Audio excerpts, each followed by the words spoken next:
Hi, friends. This is my 900th attempt at this first episode, but I just rewrote it and I think it's really cool. So we're going to run with this one. Feel free to cut this front part out, but I just wanted to say hey and say this is really exciting because I think this episode's really going to rock it out. Awesome. Thanks. Let's dive in. Welcome to the first episode of Why We Heal. Nope, start over. Just kidding. Welcome to the first episode of Why We Feel and How We Heal. Let's dive in, friends. Let's start at the very beginning and just establish a little foundational space around why we feel. So, in the fun world of Jody, I think that feelings are simply patterns, right? They're patterned emotions that kind of give us some context around what we can predict versus, I shouldn't say what we can predict based off of what's happened previously. And I share that in saying feelings often reveal past experiences, current processing times, and potential outcomes.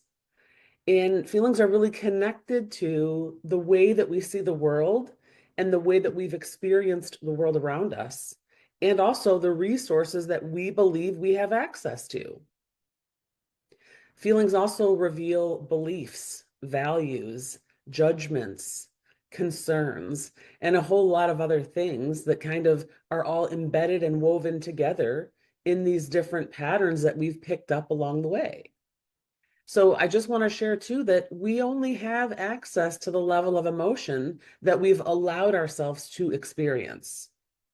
For example, we wouldn't expect a kindergartner to be super fluent in reading a copy of Harry Potter from front to back because most kindergartners really don't even know how to read yet. So emotions are the same. We can only access them to the level that we're fluent in. And depending upon the household you grew up in and the environments you were exposed to as a kid, that often determines really what's accessible for you. And more on that later, but like, let's dive into this. You guys know that I love a good metaphor. So we're going to put some context around this idea. And I've shared this metaphor a couple other times, but let's just jump in here. Imagine for a moment that you walk into the ER with your teenager, whether that's your child, your niece, your nephew, your neighbor, whoever it is, but you walk in with this teen that you think has a broken arm. And the origin of the broken arm is unknown. Were they playing with their friends? Did they fall off their bike? Did they fall off their bed? Did it happen at school? Who knows what happened? But it happened in a very normalized environment that contributed to this injury. So you arrive in the ER, and the first spot you go to is triage. And triage often says, hey, let's establish some relationships. Are you the parent? Are you the guardian? How do you fit into this role? They're going to ask the child their name, their age. You're going to give them your insurance info, and you'll probably wait a few minutes, and then you're taken back. And you may be given a room or a bed or a little, why can I not think what they're called? Anyway, eventually, you're taken back to ER and you get an x-ray taken, and then you're usually taken back to a room. And for anybody that knows me, this is usually the point where I pass out as a mom, and maybe just not yet, but as soon as the doctor reads the x-ray and throws the x-ray up there and turns the light on is the point that I pass out. I don't know why. It's happened with both of my kids, but I digress. So you're in the room, the doctor shows you the x-ray. He says, yeah, he's giving his opinion. He's like, I think it's broken. This is our treatment plan. And he shares the plan and he says, we're going to put a cast on it.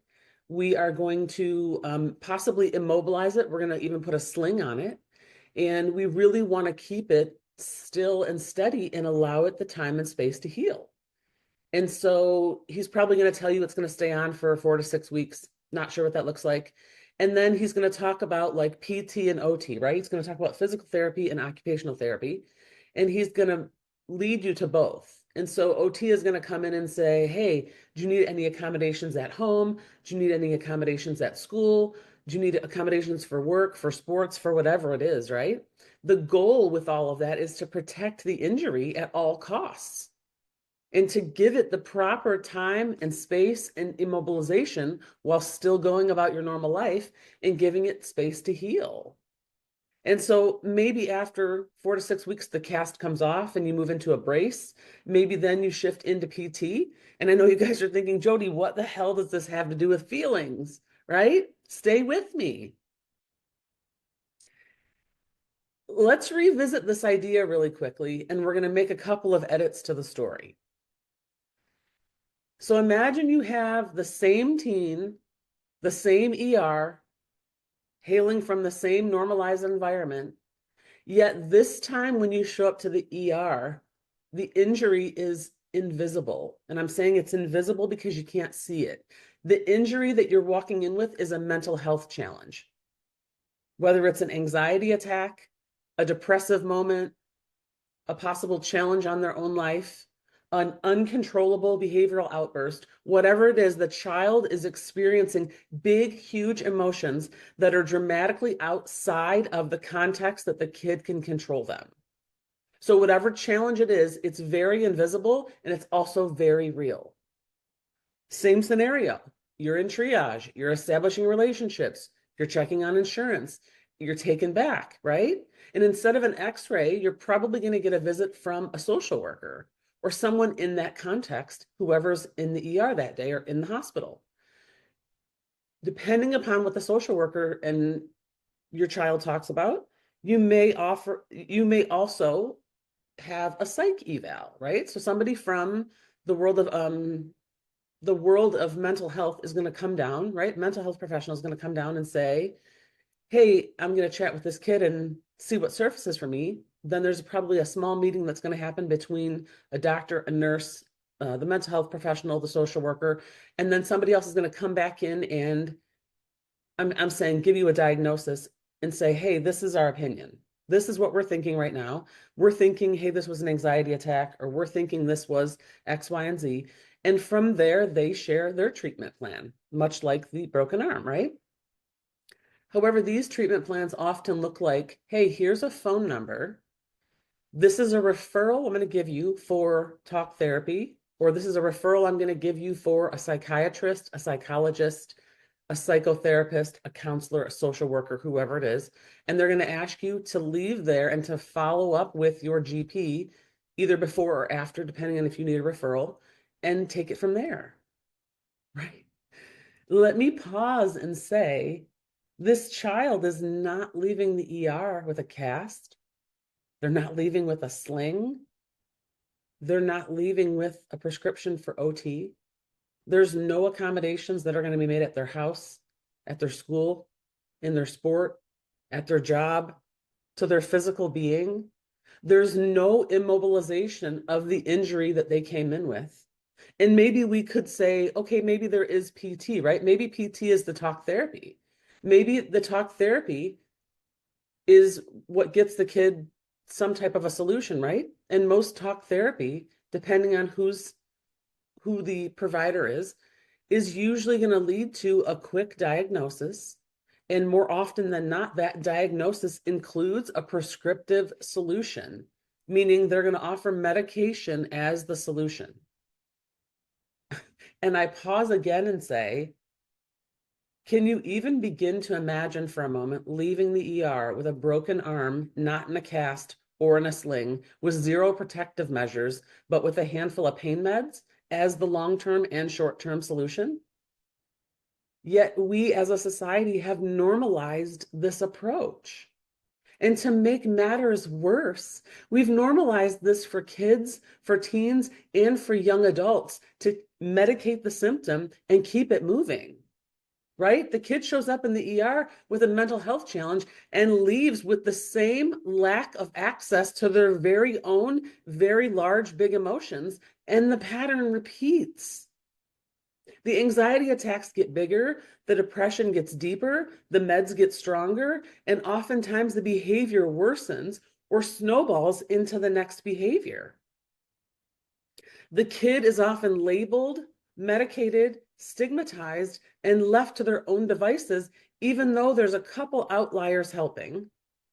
And this leaves parents, teachers, coaches and mental health professionals cycling through their own frustrations and often scrambling to find answers on their own. I feel like I'm going to pause there for a second because I've shared a lot of content. But you guys get where I'm coming from. Feelings are feelings, they're emotional patterns. And the way that we operate inside or outside of them is highly dependent upon what we've learned about how to utilize and use our own emotions.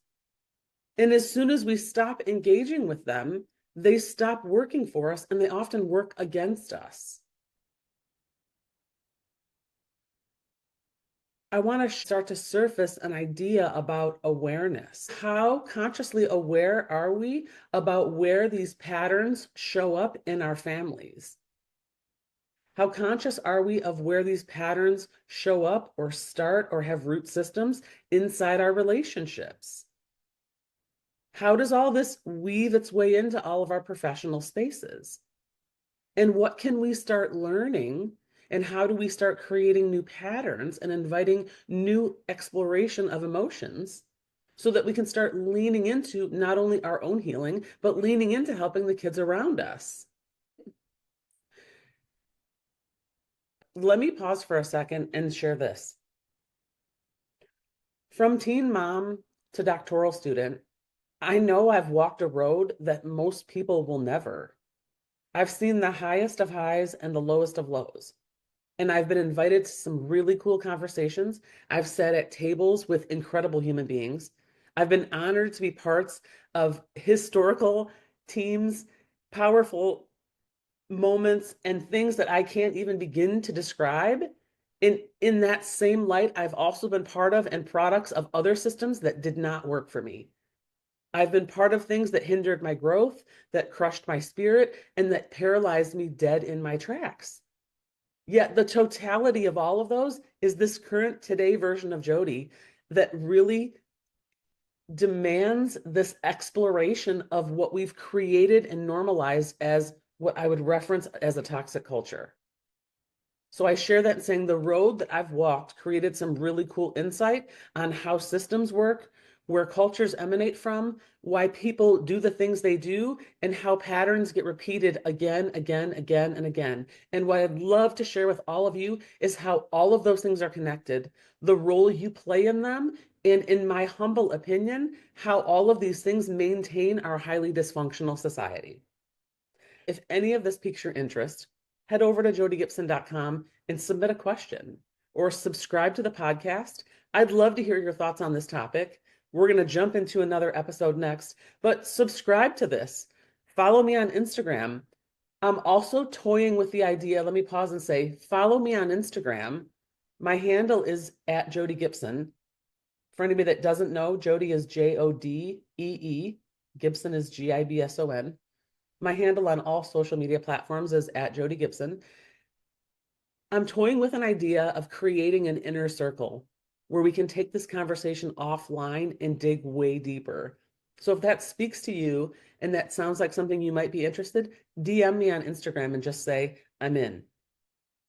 So as we wrap up, remember, healing is about creating awareness and taking intentional action.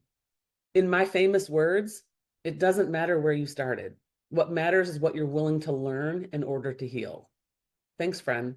Stay amazing.